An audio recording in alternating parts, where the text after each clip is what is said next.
Mga kapatid, magandang araw sa inyong lahat. Mula po dito sa inyong hinirang na anak, ako po ay narito sa harapan ninyo upang ating pag-usapan para sa inyong mga new converts ang lahat ng mga kultura ng kaharian. Ang isa rito ay ang Kingdom Culture of Righteousness o yung kultura ng katwiran sa bansang kaharian. Alam po ninyo, tanging ang bansang kaharian lamang ang nagtuturo ng kultura ng katwiran, kung saan ang lahat ng mga anak na babae at lalaki nagkakaisang gawin ang kalooban ng ating dakilang Ama. So nung tayo ay nagsisi, nagpabautismo tayo sa pangalan ng ating dakilang Ama, ang ating pangako sa Kanya ay ang gawin ang Kanyang kalooban. At ang ating kalooban ay ating isuko sa Kanya. So ang Kanya ng kalooban, ang ating focus ng ating mga paglilingkod, at dito nagmumula ang katwiran ng Diyos na Kanyang ililipat sa atin. Ano yung katwirang yon? Pag ginawa natin kung ano ang Kanyang kagustuhan o kung ano yung gusto ng ating dakilang Ama, doon na nagpapasimula ang tunay na katwirang makadiyos o galing sa Kanya, hindi makataong katwiran, kundi makadiyos na katwiran. Etong dahilan kung bakit ako'y narito bilang pangunahing anak ng Diyos na ipinanganak sa Espiritu ng pagsusunod sa Kanyang banal na kalooban. Tulad ng sinabi niya sa Hebreo, Kapitulo 10, versikulo 7, nang magkagayoy sinabi ko, narito ako'y pumarito, sa balumbon ng aklat ay nasusulat tungkol sa akin upang gawin o Diyos ang iyong kalooban. Yan lamang ang tanging misyon at pakay ng anak ng Diyos upang gawin ang Kanyang kalooban. Ngayon kayo ay narito na sa bansang kaharian at ipinanganak na rin muli sa Espiritu ng pagsusunod sa Kanyang dakilang kalooban.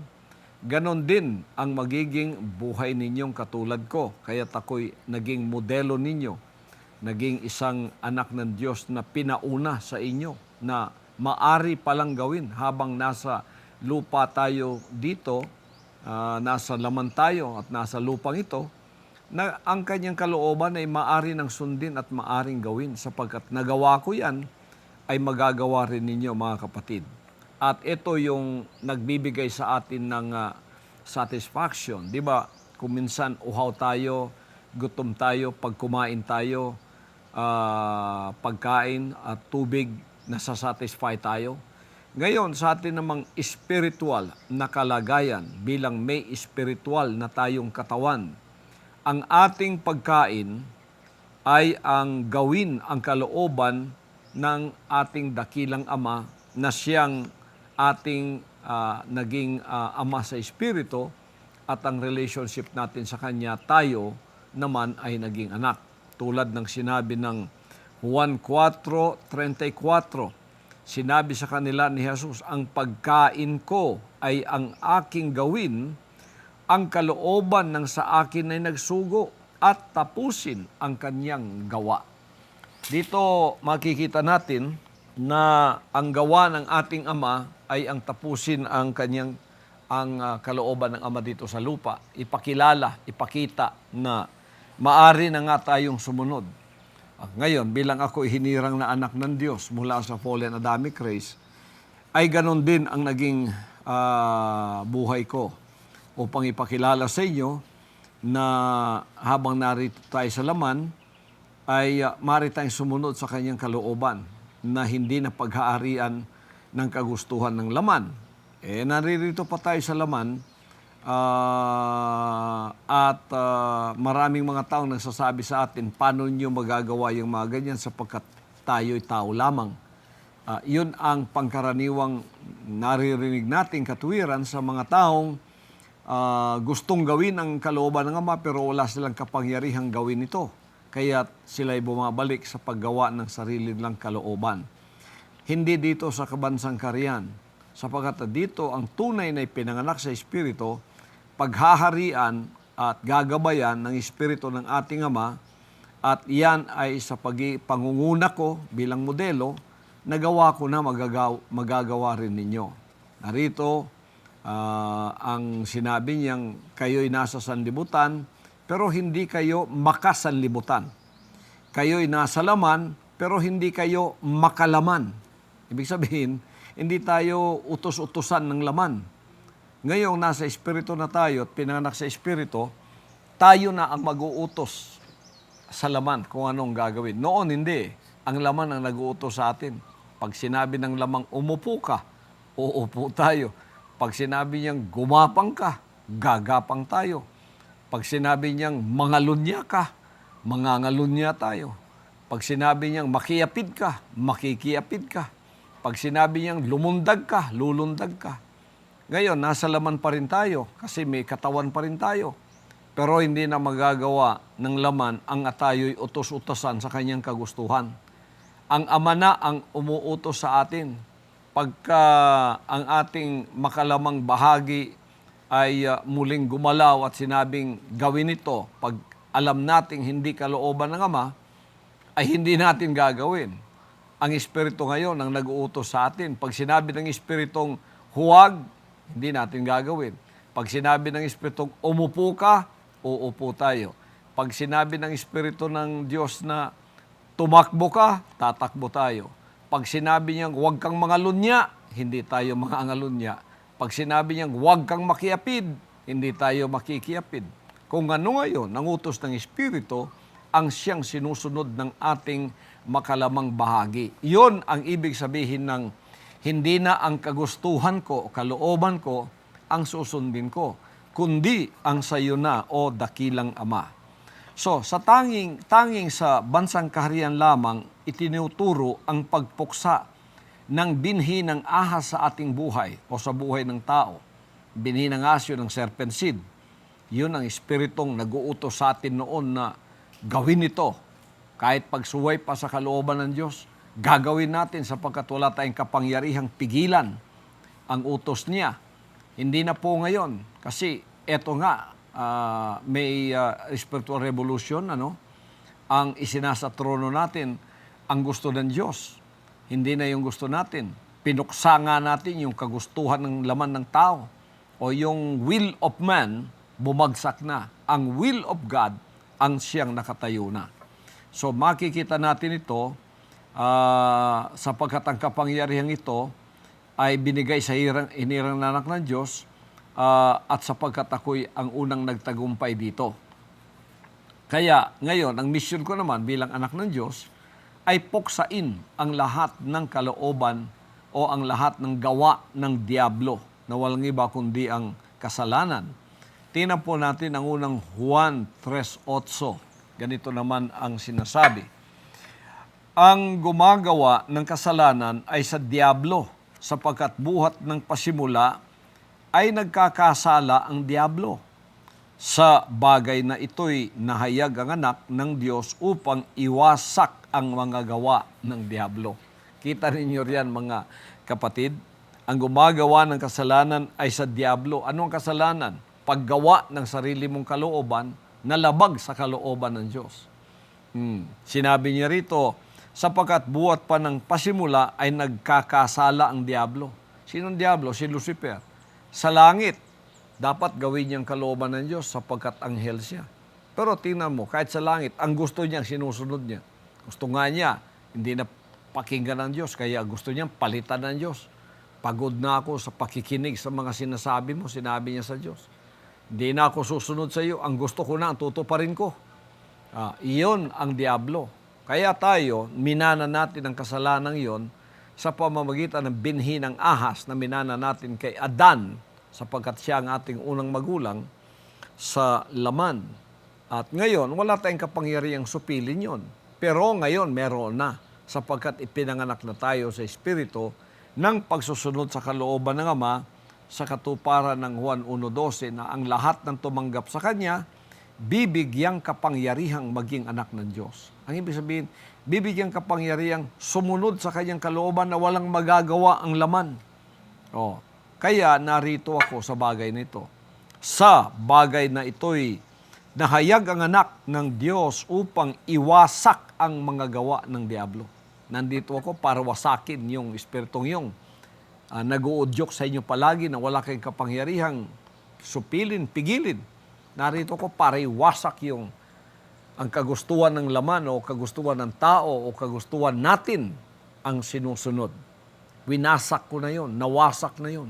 Yon ang mga gawa ni Satanas na ang iyong kagustuhan ang kanyang ginawang Diyos para sa buhay mo. Itinabi ang kagustuhan ng Diyos. Kalooban ng Ama yon. Tinabi niya yon. Ang kanyang gusto. Sa pamamagitan mo, ang gusto niyang sundin mo. So mga kapatid, ang ministeryong ito ay minsang ibinigay sa kapanahunan ng Hudyo sa Jewish setting, no? Upang ang tao nga ay kupkupin, baguhin at ipanganak sa Espiritu. Ngayon, ang mga Hudyo bilang mga lahi ni Abraham, naging sapat na sa kanila ang ipanganak sa laman. Kala nila sa pagiging Hudyo nilang ang kanilang lineage ay sa flesh o sa laman, ay sapat na yun na maging anak ng Diyos. Kaya hindi nila tinanggap ang spiritual component noong kaligtasang dapat nilang tanggapin. Kaya't sila ay iniwan ng Diyos at tumawag na naman siya ng bagong mga nilalang na mula din sa pollen na dami Christ upang ipagpatuloy ang kanyang gawa na makapag-produce nga ng anak. At dumating dito ang kapanahunan ng tinatawag na iglesia o church age. Subalit nabigo silang makapag-produce din ng anak na tagapagmana ng lahat ng bagay, kaya iniwan sila ng Diyos. Ang Jewish age iniwan, ang church age iniwan. Nang narinig ko ang boses ng ating dakilang Ama, ay doon, naniwala ako, sinunod ko yon hanggang sa 6 na taon sa 2 bundok, ay naiproduce na ng Ama ang kanyang anak na naririto nga ngayon, nakikipag-usap sa inyong harapan. So dito, makikita natin natatupad ang banal na kasulatan sa both Jewish age and church age na iniwan sila ng Ama. Kinuha ang karyan at ibibigay ito sa bansang magkakabungan nito. Ngayon, sa akin pinagkatiwala ang kingdom age o yung mga anak ng Diyos na gagawing mga anak na katulad ko, papasok sa kanyang bansang karyan. Sa akin na po pinagkatiwala yon. Magdadala ba ako ng bunga? Magdadala ng bunga, sapagkat ang bungang yon, ang una ako, unang bunga. Pagka naging anak ka, bunga ka na. Ngayon, marami pang bunga ang dadalhin ko sa kalooban ng ating Ama sa kanyang bansang karyan. Bakit kinuha sa kanila, Jewish age and church age, ang bansang karyan o ang kingdom? Sapagkat hindi sila nagkabunga. Yan ang sinabi ng Mateo 21:43. Kaya nga sinasabi ko sa inyo, aalisin sa inyo ang kaharian ng Diyos at ibibigay sa isang bansang nagkakabunga. Ngayon, binigay sa akin ito ngayon mga kapatid. Chance ko na to. Chance na natin sa bansang kaharian. Ngayon, magbubunga ba tayo? Narito nga, kaya narito kayo, nakikipag-usap ako sa inyo, sapagkat bahagi na kayo noong bunga na ipinoproduce ng hinirang na anak sa huling mga araw na ito. Na sa Davao City lang, sa Bagong Jerusalem lang, by 2015, ang mga bungang ihahatid ko sa bansang kaharian ay humigit kumulang 350,000 baptized members na iaalay ko sa kanyang kalooban na maging mga anak na katulad ko. Ngayon, lalakad pa kayo sa maturity, gagabayan ko kayo, lahat pa ng mga kalooban ng Diyos na naririyan. So, kayo ang mga anak ng Diyos na gagabayan para maging tunay na mga anak na umabot na sa pangatlong antas. Inalis na kayo sa pagiging slave. Slavery is yung gumagawa ka lang ng kalooban mo, hindi mo alam ang kalooban ng Diyos. Ngayon, ginawa na kayong mga anak, nabautismo kayo, pagkatapos nagsisit na kapangako, hindi na ang gusto ko, Ama, ang matutupad ang sayo na. So ngayon, tinawag ka na, palalakihin ka pa, o kaya gagawin ka pang pupunuin ka ng kaalaman. Habang hindi ka pa puno ng kaalaman, sa harap ng Diyos, bata ka pa lang. Ang bata ay walang kaibahan sa alipin. So alipin, under tutor and governor, or under tutors and governors. Tuturuan kayo, aakayin kayo, susunod kayo hanggang sa kayo ay humantong sa pagiging matured sons and daughters. Doon, tatanghalin ka ng anak. Kailan mo maaabot yun? Pagka hindi ka na dapat turuan pa, yung puso mo, fix na. Ang isip mo, fix na sumunod sa kalooban ng Ama, ano man ang mangyari.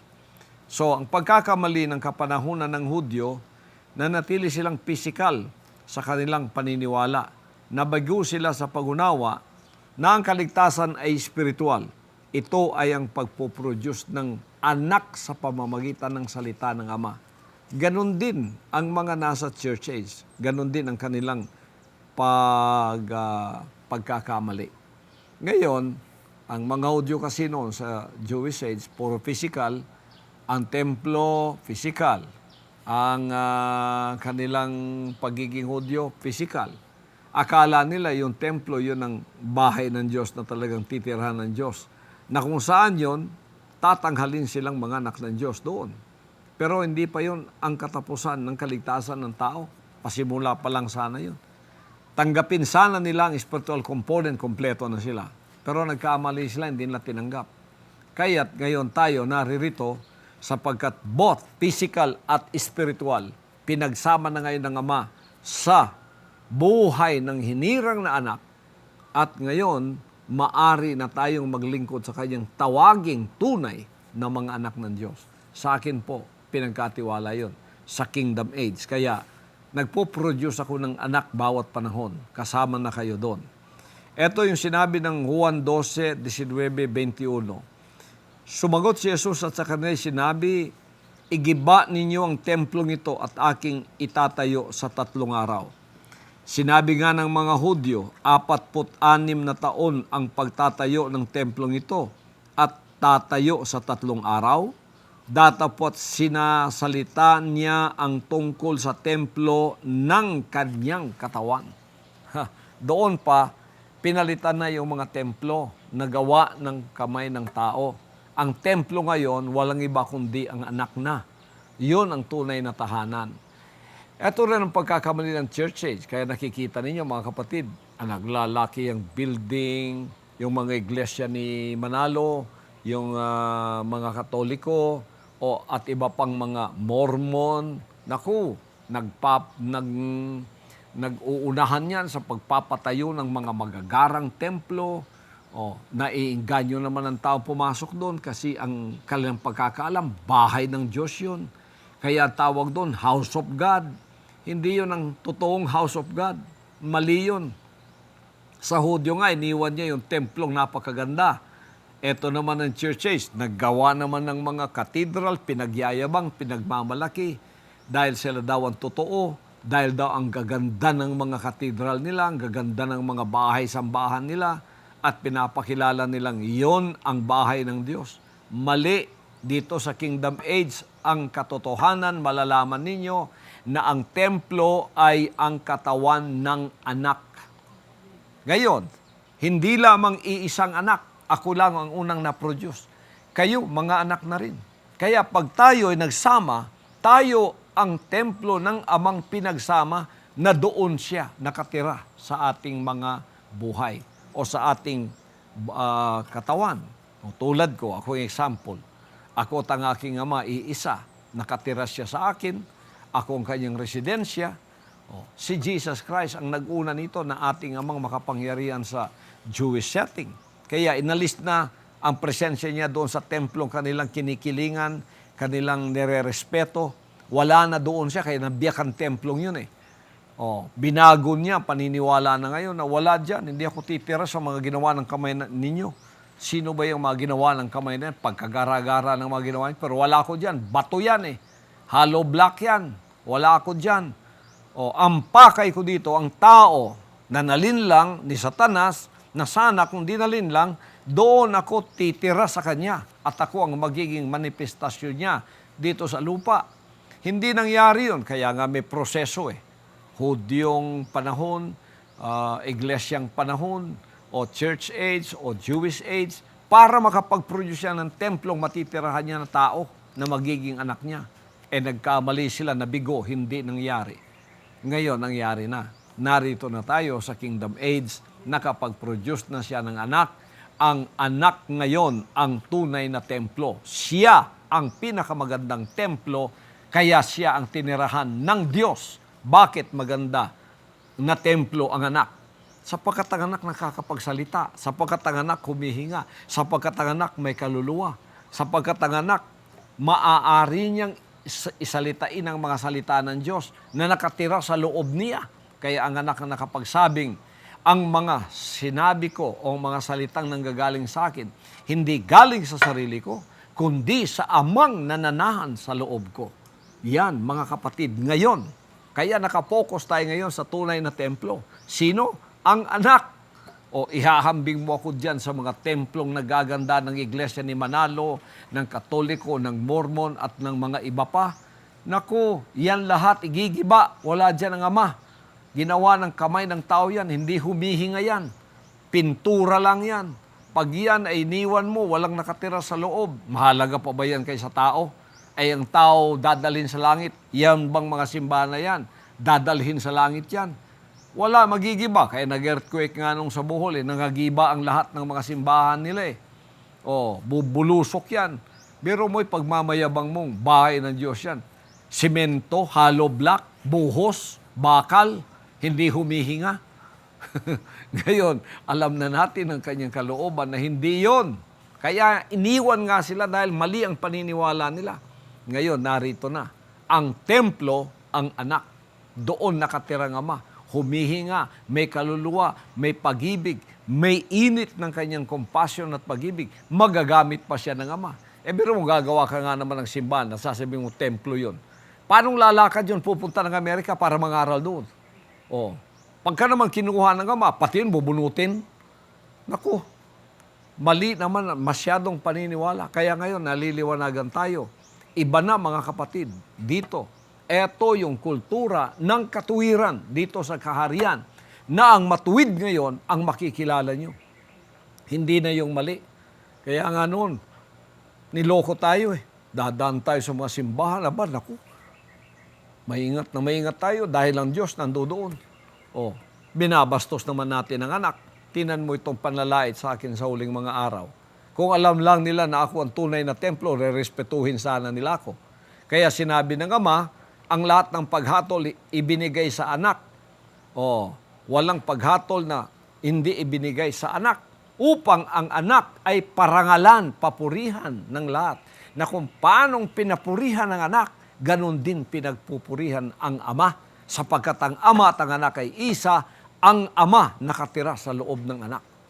Ang nire-respeto ngayon, yung building na made of hollow block. Yun ang pinangangalandakan, yun ang pinagyayabang. Ang anak naman na tunay na templo, hindi kinikilala.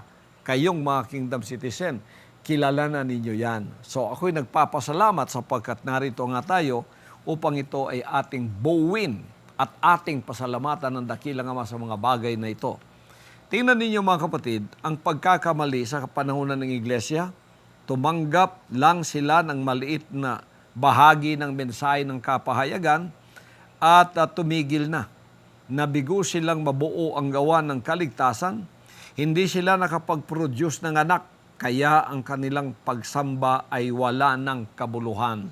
Tingnan ninyo Marcos 7:6 hanggang 8. At sinabi niya sa kanila, mabuti ang pagkahula ni Isaias tungkol sa inyong mga mapagpaimbabaw. Ayon sa nasusulat, ang bayang ito'y iginagalang ako ng kaniyang mga labi, datapwat ang kanilang puso ay malayo sa akin. Datapwat walang kabuluhan ang pagsamba nila sa akin na nagtuturo ng kanilang pinakaaral ng mga utos ng mga tao. Nilisan ninyo ang utos ng Diyos at inyong pinanghahawakan ang salitsaling sabi ng mga tao. Tingnan ninyo, malapit daw ang bibig, malayo ang puso. Walang kabuluhan ng pagsamba nila sa Diyos, pagsimba nila. Bakit? Tinabi nila ang mga word of God, ang salita ng Diyos, na dapat tanggapin ng tao, tapos ang kanilang sarili ang itinayo. Tingnan nga naman ninyo, kabaluktutan ng mga turo't aral, tapos pinapangaral doon kanilang mga simbahan, na ang tao pagka nakapasok na sa simbahan, aba malinis na siya. Sapagkat nakipagkita na raw siya sa Diyos. Alam po ba niyo, mga simbahan niyo, wala ang Diyos diyan, yung mga ginawa ng kamay ninyo, mga katedral ninyo, ang gagara, ang iba, ang gaganda, pinagmamayabang, pinangangalandakan ninyo. Wala diyan ang Diyos. Kayo ang naririyan, o kayong naririyan, ano naman ang nasa sa loob ninyo? Mga baluktot na aral at turo. Biro nyo, tuturo ninyo yung wala sa Bibliang Holy Trinity. Pinalitan yung Holy One. Ito namang isa pinalitan naman yung, ikinailan naman yung Word made flesh ng John 1:1, John 1:14. Tao lamang daw si Kristo. Pero ipangangaral mo yun sa mga katedral at simbahan ninyo, tapos tatawagin yung mga simbahan ng Diyos yun, mga tahanan ng Diyos yun. O, tahanan ng Diyos-Diyosan ninyo, hindi ng Diyos na tunay. Tahanan ng bulaang Kristo ninyo, hindi ng tunay na Hesus-Kristo. Ang tunay na Hesus-Kristo ngayon, nakatira sa kanyang templo. At ang templo niya ay ang anak ngayon na nangungusap sa harapan ninyo. Yan ang tunay na templo. Diyan ninyo maririnig ang tunay at tunay na katotohanang maghahatid sa inyo sa kalooban ng ating dakilang Ama. Yan ang dapat nating pakinggan, mga kapatid. So, sino mang nagmula sa Fallen Adamic race dito sa paglilingkod ng pagsasauli ng tao na maging manumbalik muli siya sa Diyos, ay kandidato sa pagkakumpleto sa gawa ng kaligtasan. Subalit ang kanyang commitment at pangako ay hahamunin ng serpent seed. Kailangang siya ay mananaig at managumpay gamit ang kanyang kalayaan sa pagpili o freedom of choice. Ako, nung tinawag ako, member ko ng Fallen Adamic race. Narinig ko yung boses niya. Sinunod ko. Tinanong ko muna kung talagang sa kanya ba ito. Dinala ko sa Kitbog, ang unang bundok. Pinayag sa akin doon na ako nga ito. Dinala ko sa bundok na ito ng Tamayong. Dito, pinalago ako sa kalagitnaan ng apoy. Sinubukan ako. Hinamon ako ng serpent seed na hindi ako magtatagal. Pahihirapan niya ako. Babalik siya sa akin sapagkat ako yung kanyang tinitirahan nung una. Anak din niya ako, anak ni Satanas, sapagkat minana ko ang serpent seed. Ngunit, nung ako'y tinawag ng God, pinakilalang kanyang sarili. Sinabi ko, susunod ako sa iyo, Ama, anuman ang mangyari sapagkat ang boses mo, ito pala yung totoo. Kaya ako'y sumunod na hindi ko alam kung anong nasa unahan. Dinala ako sa bundok na ito. Pagkatapos sa Kitbog. Pagkatapos, mga kapatid, sinunod kong kanyang kalooban. Dumaan ako sa apoy ng kapagsubukan. Pumasa ako at naging tunay na anak na mananaig sa kanyang pagsusunod sa kalooban ng Ama. Kaya yung Revelation 21:7 ay naging katuparan sa buhay ng anak. In fact, ang Old and New Testament, katuparan sa buhay ng anak yan. Fulfillment in the life of the Son. Pero yung Revelation 21:7, napakaganda. Ang mananaig o mananagumpay ay magmamana sa lahat ng bagay. Ano ang minana ko? Sonship and kingship. Siya ay magiging anak ko at ako'y magiging Diyos niya. Eto, natupad na yan. Pero bago yon, anong dinaanan ko? Eto sa unang Korinto, Kapitulo 3, 10-15, sinasabi, ayon sa biyaya ng Diyos na ibinigay sa akin, na tulad sa matalinong tagapagtayo, ay inilagay ko ang pagsasaligan. At iba ang nagtatayo sa ibabaw nito. Ngunit ingatan ng bawat tao kung paanong nagtatayo sa ibabaw nito. Sapagkat sino man ay hindi makapaglalagay ng ibang pagsasaligan, kundi ang nalalagay na ito'y si Kristo Jesus. Datapwat kung ang sino may magtatayo sa ibabaw ng pinagsasaligang ito ng ginto, pilak, mga mahahalagang bato, kahoy, tuyong dayami, ang gawa ng bawat isa ay mahahayag sapagkat ang araw ang magsasaysay, sapagkat sa pamamagitan ng apoy, inihahayag at ang apoy rin ang susubok sa gawa ng bawat isa kung ano yaon. Susubukan tayo ng apoy. Kung ano ang apoy na yon, paglait, mga pag-uusig, mga kahirapan. Hindi lahat ng pagsusunod sa Ama masaya. Maraming beses susubukan tayo, lalaitin tayo. Maraming beses uusigin tayo, pagsasalitaan tayo ng masama, akusahan tayo ng hindi totoo. Mga apoy yun. Kung ano ka, doon na makikita. Kung ang commitment mo, dayami lang, masusunog ka. Kung ikaw mababaw, kung hindi totoo, aalis ka. Pero yung totoo lang ang mananatili. Yun ang tinatawag ng mga ginto sa harap ng ating dakilang Ama. At ang verse 14, kung ang gawa ng sinuman ay manatili na kanyang itinayo sa ibabaw diyaon, siya ay tatanggap ng kagantihan. Kung ang mga gawa mo manatili, yung commitment mo, yung serbisyo mo, yung paglilingkod mo, totoo ka pala, ano man ang nangyari, nanatili ka, may ganti ka, may kagantihan ka. At ang verse 15 naman, kung ang gawa ng sinuman ay masunog, ay malulugi siya, ngunit siya sa kanyang sarili ay maliligtas, gayon may tulad sa pamamagitan ng apoy. Kita ninyo mga kapatid, ito yung tunay na katuparan ng mga sinasabi ko pag sumunod tayo sa Kanya. Yung inyong bautismo sa tubig, yan ang inyong kitbog. Nabautismo kayo sa tubig sapagkat inilibing na ang inyong datihang pagkatao. Ngayon naman, sa tamayong ninyo, bautismo naman ito ng apoy. Susubukan kung totoo ka. Kung ikaw mababaw, kung di totoo yung sinabi mong susunod ka sa kanyang kalooban, dito na makikita. Kaya't importanteng lumakad ka sa pananampalatayang lumago ka sa kaalaman. Pakinggan mong mabuti ang mga sinasabi ng anak sa iyong buhay. Upang sa dulo nito, aalis ka na sa pagiging slave, aalis ka na sa pagiging servant o bata ang pag-unawa, pangintindi sa kalooban ng Ama, pupunta ka na doon sa third level na sons and daughters na maunawaan mo na lahat, tinanggap mo na lahat, hindi ka natuturuan, ikaw na ngayon ang magtuturo sa iba ng dakilang kalooban ng Ama. Dito na matutup sa iyo ang Revelation 21:7 na sinabi ko kanina. Ang magtatagumpay ay magmamana ng mga bagay na ito at ako'y magiging Diyos niya at siya'y magiging anak ko. Kung ikaw magtagumpay, mamanahin mo. You will inherit all things. Ano ito? Sonship and kingship mula sa Ama papunta sa kanyang hinirang na anak at papunta sa inyo. Tapos, siya ng Diyos natin. Ang ibig sabihin, talagang hindi na ang atin ang masusunod. Siya na, nakapokus tayo sa kanyang dakilang gawain. Anong tawag sa atin? Mormon, Iglesia, Katoliko. Anong tawag sa atin? Baptist, Methodist. Anong tawag sa atin? Charismatic. Wala na po yun. Ang tawag sa atin, mga anak. Magiging anak ko, siya ang aking magiging anak at ako'y kanyang magiging Diyos. Kaya, ang April 13, 2005, pakatandaan natin ang araw na yan. Sapagkat yan ang pasimula ng Kingdom Age.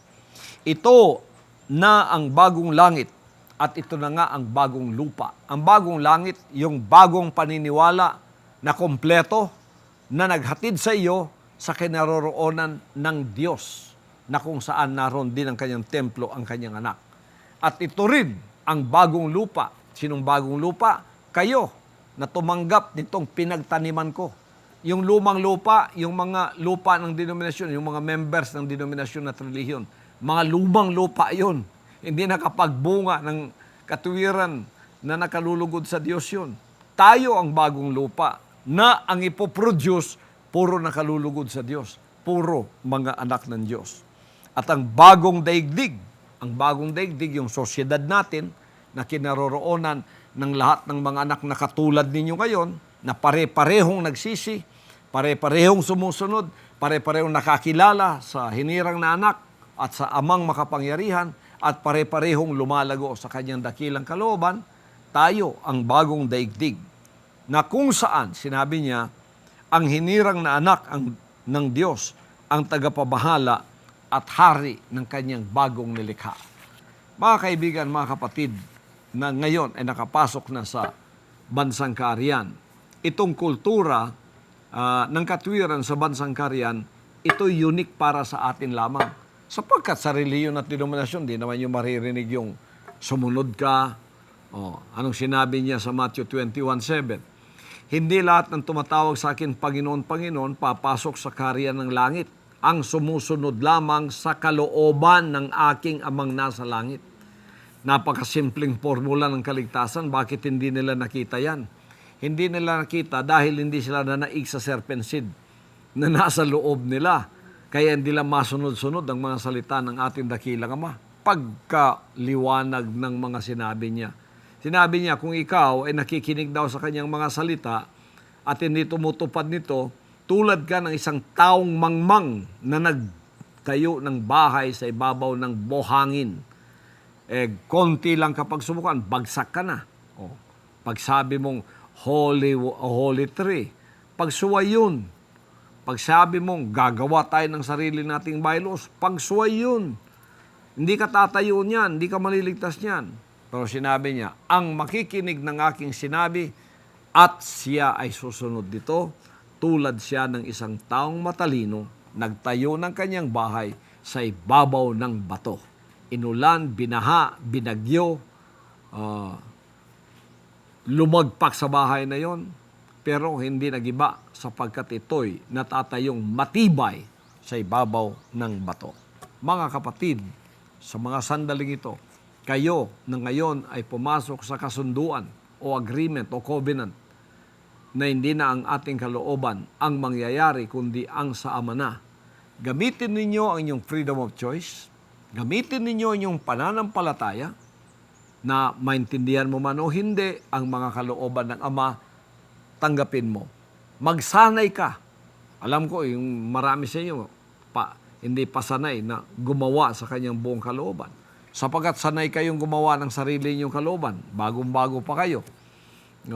Pero sanayin ninyo ang paggawa ng kanyang kalooban. Magpakababa kayo sa inyong sarili. Gamitin ninyo ang mga fruits of the Spirit. Ibaba ninyo ang mga sarili nyo. Isinuko naman natin ang ating pride, ang ating mga pasiunang espiritong binana sa serpent seed. Kaya susunod tayo sa kanyang dakilang kalooban hanggang sa lumago tayo nito, hanggang masanayan natin ang pagtupad sa kanyang kalooban, maliit man o malalaking kalooban ng Ama. Pag nasanay tayo niyan, may sasabuhay na natin, tapos pupunta na tayo sa pangatlong level, na wala nang magtuturo sa atin. Naging buhay na natin yan, naging espiritu na natin, naging dugo na natin ang pagsusunod. Pumasok ka na sa kultura ng katwiran. Ang katwiran nang gagaling sa pagsusunod sa kanyang kalooban. Ang liko nang gagaling sa pagsuway. Kaya tayo ngayon tayo sa ibabaw ng foundation na walang iba kundi ang buhay ng ating Ama. Pag sinubukan tayo ng apoy at tayo ay ginto, huwag kayong mag-alala sapagkat kayo ay mananaig, magtatagumpay hanggang sa kayo ay i-declare na tunay na mga anak ng Diyos. Huwag po natin kalilimutan ito hanggang sa susunod nating pagkikita at ipagpapatuloy ko. Ang susunod natin ay ang culture, kingdom culture of repentance and obedience. Ang pangbansang kariyang kultura ng pagsisisi at ng pagsusunod sa kanyang dakilang kalooban. Pagpalain po tayong lahat ng ating dakilang Ama sa araw na ito at tabayanan ang susunod nating lesson para sa lahat sa inyo. Purihin ang dakilang Ama. Amen.